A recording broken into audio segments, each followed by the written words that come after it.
Hello everyone, this is Lakshman, your host for this episode. Whenever I meet this person, I feel secure like talking to my own elder brother. He is inspiration to many students out there.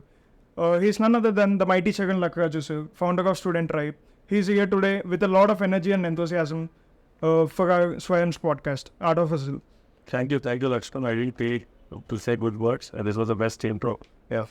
Glad to have you here, sir. Thank you. So, sir, can you explain about Student Tribe to a layman?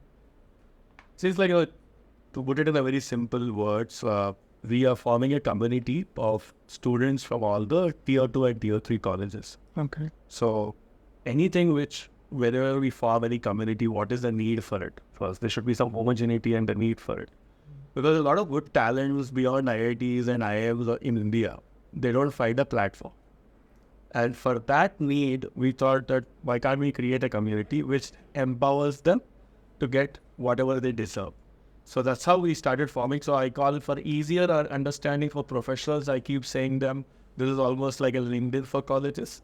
And in other words, I keep telling for someone who doesn't know LinkedIn or who doesn't understand that language, I tell them this is like a village where all students come and say, yeah. That's great, sir. Like now we have a platform like Student Tribe which helps us, get many opportunities and all. But how was it for you back then when you were in your engineering college? It was tough. There were a couple of discussion boards online, and social network was not at peak. I'll tell you, I might sound old, but I didn't have Facebook active in India. So we had Orkut, which was one platform where there were different groups, and there was scraps, and there were discussion forums where people used to put threads and people used to ask questions and stuff. So it was very tough to find a kind of a job, or only Naukri.com was the only thing where some jobs were listed, or you find a newspaper, and in newspaper there are job listings every Sunday. So that's how we used to fight. So, but we never had an opportunity, and we didn't have college clubs, or the culture of whole activity was not happening. Yeah. It was an era of classifieds and newspapers and Absolutely, the classifieds, yellow books. That's great. Like we also know that you're an angel investor who invests in startups and all. So what do you look in when you're investing in a startup? Like what do you suggest the young entrepreneurs to do to meet their initial founders or initial co-founders or initial investors? Like what do you suggest them? There are two parts to your question. One, as an angel investor, because I faced a lot of problems when I was raising money for my own company. I tried to see it with a perspective. Okay. Any business, the first thing which we have to understand is it a real problem, or is it a pseudo problem which is created by you? So most of the time, if it is a real problem, there is a real person who is looking out for a solution. And are people ready to pay for the solution? When you have that paying for the solution, if there are 10 people paying for it, it's a small business. If there are 100 people, it's a medium business. There are thousands of people, it's a large business. So at what stage you are? Okay, how many paid customers are there? Or intent is there? Or if people say that these are the orders book, which is there. Okay, if I prepare a product, there are takers for it. If you have enough proof for it, then things are obvious that you can raise money. Okay. That is the first thing. Okay. Second, from a young entrepreneur, a lot of people have ideas and they have multiple ideas. The first thing that young entrepreneurs or the college students who are aspiring to be entrepreneurs have to first filter their ideas out. Okay. Choose one. How can you choose one? When you do a market research, when you just ask questions, okay, you have an idea. Who is the paying customer? Then talk to 10 to 15 paying customers, whether they are ready to pay for this solution or not. Okay. First of all, will they consider this problem as a problem? And when you ask these tough questions to them, you get the right answers. And the moment you get those right answers, how can you make it into a proper document? So that give a confidence to someone saying that without anyone's help, I got the 10 customers now. Can you help me to go to 100? A lot of investors would love to have a conversation with such people who are very practical. But a lot of times what happens with young entrepreneurs or student entrepreneurs, I have an idea. If you invest, then I'll go to customers. It's not the case. And as a founder, you should have more belief, and you should have that go-getter strategy or that attitude, which is appreciated by. Okay. So traction plays a lot of role in. Absolutely. See, all these are jargon. We can put traction, we can put a lot of other names and stuff. But at the end of the day, we all have to boil down to doing a basic business, which is SP minus CP is equal to profit. And how much you're making out of it, what is it costing to you, how much you're selling at, and what is the margin that you make out of it. Okay. So, sir, talking about young entrepreneurs, like who are coming from colleges, who are just graduating and all, what can e-cells like Swayam do to get in more startup ideas from their college? Like what they can do to promote entrepreneurship and get... Yeah, I've been telling this a lot of times. Like, let's say, good people get good opportunities. Okay. And again, this dies down in the final year. A lot of people just go and seek for placements. If a Swayam president is sitting for campus placements, then there is something wrong with Swayam. Because there's no continuity factor. Why people are not getting investments in the college students or college startups? First, they remain as projects. They remain as research projects.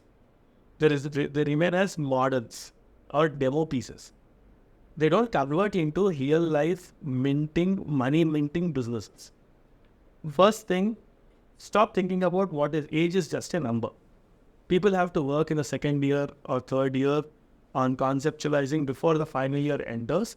You have to make or throw a challenge like, what is the revenue that you made this month? Have a leaderboard. Tell that these many people you employed, this much revenue you made. Even you sell French fries at your hostel. Or you do as smaller business, encourage them. Don't only look at tech ideas only. Okay. And beyond these things, you have to create a small corpus, talking to your alumni or people or the entrepreneurs who became on, when you can give confidence to someone who is working on his startup idea and making early revenue, saying that Swayam will pay 15,000 rupees per month till 6 months. Please work on your idea after your graduation also. A 15,000 bucks will take care of his minimum expenditure on a monthly level. So he's not comparing himself with someone of his friend who is earning in a JP Morgan or some IT company and feels low about himself. For minimum things also he has to ask his parents for the money. He's terrified for that. But even if he comes from a very well-off, rich family also, there's a self-respect which starts kicking in at 21, not to ask money. Yeah. Organizations like Swayam should give something like entrepreneur in residence and pay them a monthly stipend. Okay. Not for all, but choose some people who qualify and encourage them to stick to entrepreneurship, not to sit for placements. Okay. And the beautiful part that everybody misunderstands is like in 21 to 23, if you work in startups, the kind of opportunities you get and you build a great profile. Even if you're an entrepreneur or you're in a lesser company, less than 50 people or 40 people, you have a great profile or a statement of purpose to make it for yourself. We have to talk about entrepreneurial mindset through Swayam, not just becoming entrepreneurs. Because when you talk about entrepreneurial mindset, he goes and works with startups first. When he works with startups, he understands that he can also start up. That's why you are encouraging entrepreneurs in two-step approach, if not the one-step approach. Okay. And that entrepreneurial mindset, cultivating that entrepreneurial mindset is the toughest thing. Everybody thinks that e-cells means to create entrepreneurs or to set up companies. No.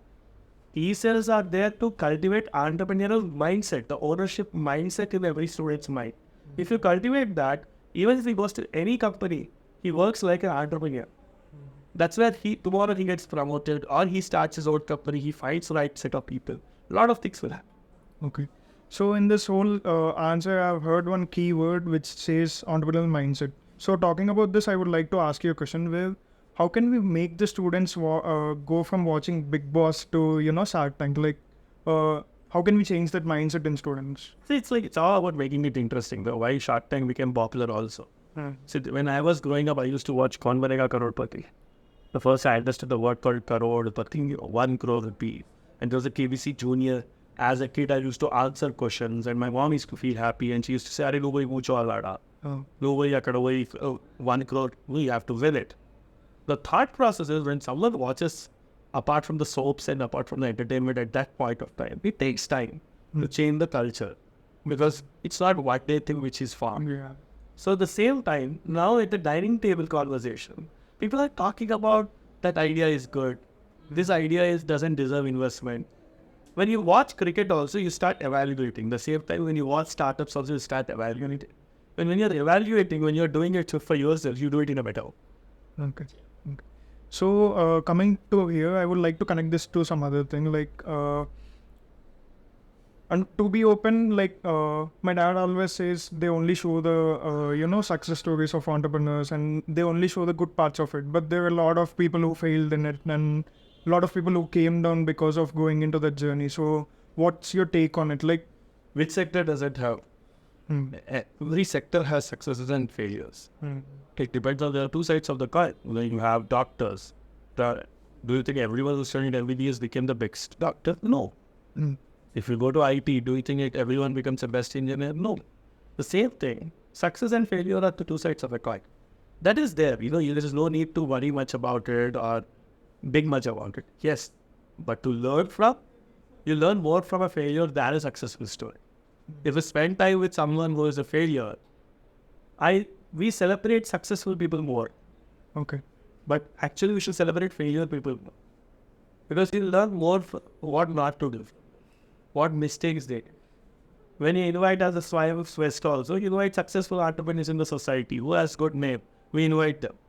We never invite someone who has failed in his business, come and talk about why did you fail now, why are you doing your job now. A lot of entrepreneurs will know, right, the other side of the coin. So we need to talk more about it. And to sum it up in a line, how can we celebrate failure? We have to celebrate failure more. When you celebrate failure, what do you mean by that? You are becoming a guide for a lot of other people not to become a failure. So you have to understand that aspect. Okay. We'll take this as an input and call some guests who face failure in his journey to, share some valuable insights to the audience. And so, sir, I would like to talk about, when talking about young startup founders and all, nowadays there are a lot of content creators who are coming up in very young age, like 16s and their 14s, in their teenage. So what do you think about it? Like, is it having a positive impact on the students or is it having a negative impact? See, I think it goes back to you can't generalize it. Okay. It depends on, a lot of people don't know how to handle the fame part. It depends on how you handle that fame. You can, it's a fire, you can oxygen it, you can flare it up, or you can control it, you can use it as a very commodity. You can use it in a different purpose. The fame has also a double-edged sword. A lot of people who get the fame also, they just misuse it. And they start seeing money early in their lives. How disciplined it is. What is the type of people whom they are surrounding with. All these things play a very big role. And sometimes parental control is needed. And when someone becomes an influencer at a young age, they start seeing the fame, money, and whole attention and a lot of things. Suddenly, we have to understand that if that platform goes down, that's what happened with TikTok was bad. A real content creator from TikTok was devastated. Went to zero at once. So the whole question is, you're all like bubbles. You have to understand if you have real substance inside, real content inside, then only you will survive. The fluke things will go off in a fluke way. So you have to clearly understand what is you and how can you build over it and what is the thing which you can learn from that. Okay. So when talking about this content creation journey, there's a new word which has come up like these days, which is called personal branding. So what do you say about it? Like, how can is it worth personal branding yourself or is it just a word which has come up due to something? It has become a necessity, Lakshman. Because when you're younger brands, see, if it's a larger brand, they attach a brand ambassador to it. Because the brand ambassador carries an aura. So younger brands, a lot of entrepreneurs and the founders are the self-branded people who do the personal branding because they carry the brand forward. Okay. So it is like, because you drive the brand forward, you bring the credibility forward, you bring the whole trust inside it. So personal branding is required today. And in today's world where there's a lot of noise, you have to be heard. And if you have to be heard, you have to do the right information dissemination using a lot of platforms. Okay. And today people want to trust who are in the front. You can't run away or shy away from a person because you're not again, it depends on the person to person. Some people are introverts, some are ambiverts, some are extroverts.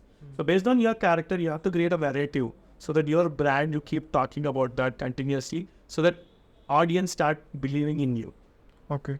So what do you think is the one essential skill that someone needs to, when they are starting their own personal branding, what is the one essential skill that they should have? Be consistent. Okay. Be consistent and walk the talk. If you say something, you have to stick to it. And you cannot just, it's not an overnight thing. Have patience. I think many young people will take it from you. So we are all lucky to live in a city like Hyderabad, which is a very rapidly growing city at a very rapid pace. So what do you think Hyderabad plays a role in the entrepreneurship decade of India? And then how do you think the future of Hyderabad is going to look like? Hyderabad is the place to be, because we have other cities which are almost clogged, and this has a lot of potential to grow. And very happy we are in a phase where it's in a delta phase. There is a lot of scope for growth. Okay. And this is the fastest growing place and most safest. And it's like north of the south and south of the north in our country. So we have very cosmopolitan culture, which helps people to get accustomed here or acclimatized to the whole surroundings here. Okay. So this is the best time to be in India, best time to be in Hyderabad. And COVID taught us something. It's okay to risk a couple of years, 2 to 3 years, and nothing will happen in anyone's career. So give those 2 to 3 years, and all the graduates or the 5-year, 3rd-year students, give to 2 to 3 years of your life to Hyderabad. And if you're passionate about startups, experiment, work with different people, choose people, grow in it. If nothing happens, it's okay. You can always go back to an MBA or a master's. If something happens, the sky is the limit. Okay. So when talking about Hyderabad, we know our government plays a huge role in promoting entrepreneurship. They have come up with various incubation centers like T-Hub, the world's largest incubation center, and then V-Hub and all. So what else can the government do to promote entrepreneurship and get more startups from our state? The investors ecosystem is something which we have to grow. Okay. It's still, we are not at the Bangalore level or other level where we have more investors. Once we have that plug in the whole ecosystem, things will be on track. Okay. So let's hope that next Y2C is going to be from India. Absolutely. Yes. So we have researched a bit about you before coming to this podcast. So in that we found out that during your engineering life, you have took tuitions for students while you were graduating. So why did you take the decision and how did it go? How was the journey? Yeah, again, it's not just about, there was not a sorry state at home which made me think that, but it was more about how to keep myself busy. Okay. And when you are busy, you are more productive. And again, you start respecting your time. You attach what is the value of your time when you start respecting your calendar. Otherwise, what happens is ample amount of time in student's life where he doesn't know where to go. Today, you have opportunities like Student Tribe is providing a lot of big opportunities, internships, and all these things. When I was studying, there were only few opportunities to grab. Today, thanks to online, there are a lot of people. Someone can become a freelance designer, editor, or a cybersecurity guy, or whatever it is. We had very limited opportunities, and one of them was to teach. And when you're teaching, I was making almost 3,000 to 4,000 rupees, which was handsome amount of money to do a lot of things in those days. Okay. So that gives you financial independence, that makes you experiment with your buying your first stock market thing, doing the first SIP. All these things teach you a lot in the long run. Okay. In which year was this, the tuition? 2007, 2006. Okay. You were a lot mature when compared to us in that age. Absolutely, but the circumstances make you better. Always. So, sir, we have also seen that you mentioned a word startup cockroach in your LinkedIn profile and all. So, what is the story behind it? It was during COVID, I felt like, a lot of people were not surviving through it. There were a lot of people who were shutting down their startups. I saw a lot of startups getting shut down, a lot of co-founders just moving down. And one fine day, I just felt like, I was just reading something and I felt like cockroaches is like the last one to die. Even if the nuclear holocaust happens, it tries to survive till the last moment. Okay. And I felt like, okay, fine. Why can't I just join 2 words? It was just a word play. And I just put it as my tagline and people started making, noticing it and started asking about me. I said like, that's how you survive few things. Okay, that's great. So, sir, we have also seen that you have got into Forbes Asia 30 under 30. So, how was that experience for you? It was a good thing, because sometimes some of the recognitions help us to get into some leagues and some networks, which will give a great visibility from different areas. So, Forbes was one of them. It was a long kind of a process to get listed and all that stuff. It was through multiple interviews and everything. And they saw a potential in building a larger student platform in the future. It's a marathon. Okay. So sometimes when you're running a marathon, you don't get fame. If you're a Usain Bolt, people recognize. If you're a marathon winner, nobody recognizes you because you're not so famous there. So these recognitions in between help you to get that glamour or the attention or the PR which is needed. Yeah. Again, it's back to work. Once you get it, after a point of time, you don't care much about it. Congratulations on it, sir. Anyways. We see that you're fond of books, reading books, and but there's one book that you have written about your dad. So how was that experience been? Why did you choose to write a book? It was like in the bucket list. Okay. Every individual has a bucket list, what they want to accomplish in their life. And COVID was not something which was planned. I felt, how can I make it productive?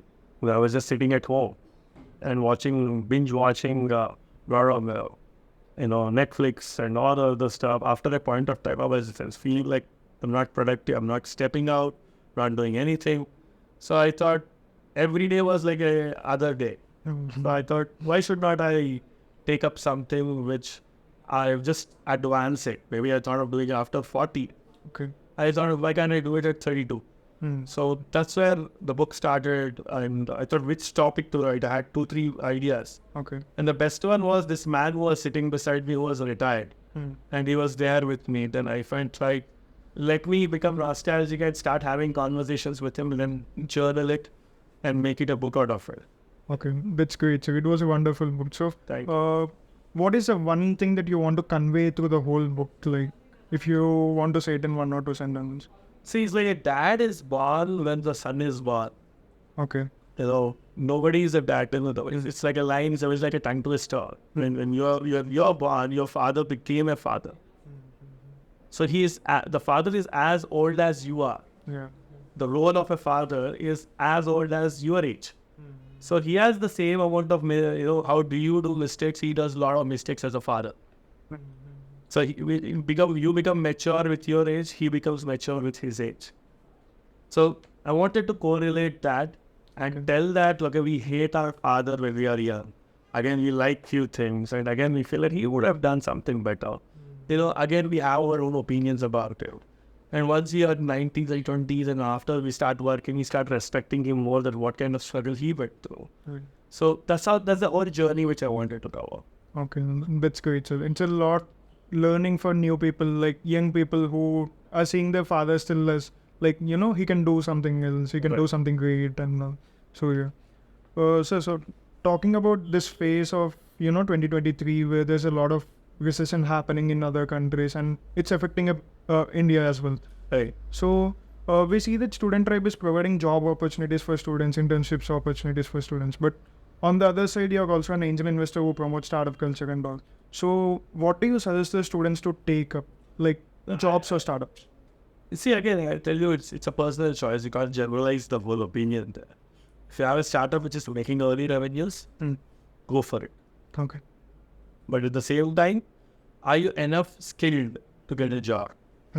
Because it's just not BTech. You have to be skilled with different skill sets. So learn, if you're this designer, learn tools of design. If you're an editor, learn tools of editing. If you're a programmer, learn few programming languages or the platforms. So you have to be skilled, you have to be that extraordinary guy, not the ordinary guy. Yeah. Okay. So, does this recession have a positive impact on startups or does it have a negative impact? Every recession provides you with a lot of opportunities. Because recession creates an open market. Sometimes it's a blessing in disguise. Some people get laid off, they lose their job. Then they start thinking of building something. Then the startup founder comes out. If a recession doesn't come, he's in his job. So you have to see the positive side of it. And recession is a cyclical, kind of every 10 years. That has to come. It flushes out the bad out of it. It tells you, there's always a funny line. When the tides go off, you will know who is naked. So in a beach, when the tides go off, you'll know who is naked. When the recession comes, it will win the best out of it. You will know who are the real businesses, who are just surviving with the wave. Okay. We'll understand all these factors. So in these times, what is the one booming industry that someone can, come up with an idea? And There's nothing like it. I don't believe in it. okay. I believe like you have to keep doing different work. Yes, trending, generative AI, LLMs, and all these things are trending, but you can do a lot of other things too. Okay. That's great insights. So what is the one message you'd like to give to students? Be consistent, leave complacency. I don't call it as an advice, but a lot of people lose interest very fast.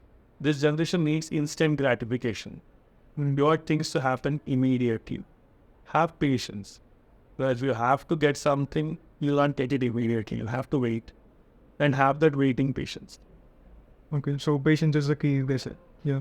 So these were a lot of great insights that we have got from you, but we want to see how you have come this far. Like, we want to compare the situational challenges that you would face when you were in your 20s and compared to now. Like, you have been through a long journey. So how it has evolved you, like how you have evolved as a person yourself. Like, how is the decision making changing? Well, a lot of things are more calmer. Okay. You're more, when you're having a fight or flight syndrome when you're 19s and 18s, where you're just going with that aggression. No, you're more level headed, you're more calmer. How much you become more calm, the more strength you'll start possessing to have. Now, it's like, when you handle things with a better way, when you don't react, but you respond, when you start responding to things, you start responding to things in a different way. So that's the whole, you call it as an experience, exposure, maturity, whatever vocab you use. It's all about the journey that you learn from. Okay. And it's a decade full of journey. So you start adding things, you start becoming better as the time goes. Okay. What helps you to be calm? These days, I start reading more books. Okay, and reading books, you're more focused, and you start with all these stuff. Okay. So, how would a 20-year-old Charan Lakkaraju face a startup failure, and how would he now? I won't react much. Maybe I would have reacted in a very different way when I was a 20-year-old. I would have got more angrier, or broke a mobile, or do some very, very funny stuff. Today, when I look back at today at the age of 34, I think I'm more calmer. I'll accept it the way it is and try to understand the reasons and move forward. Okay.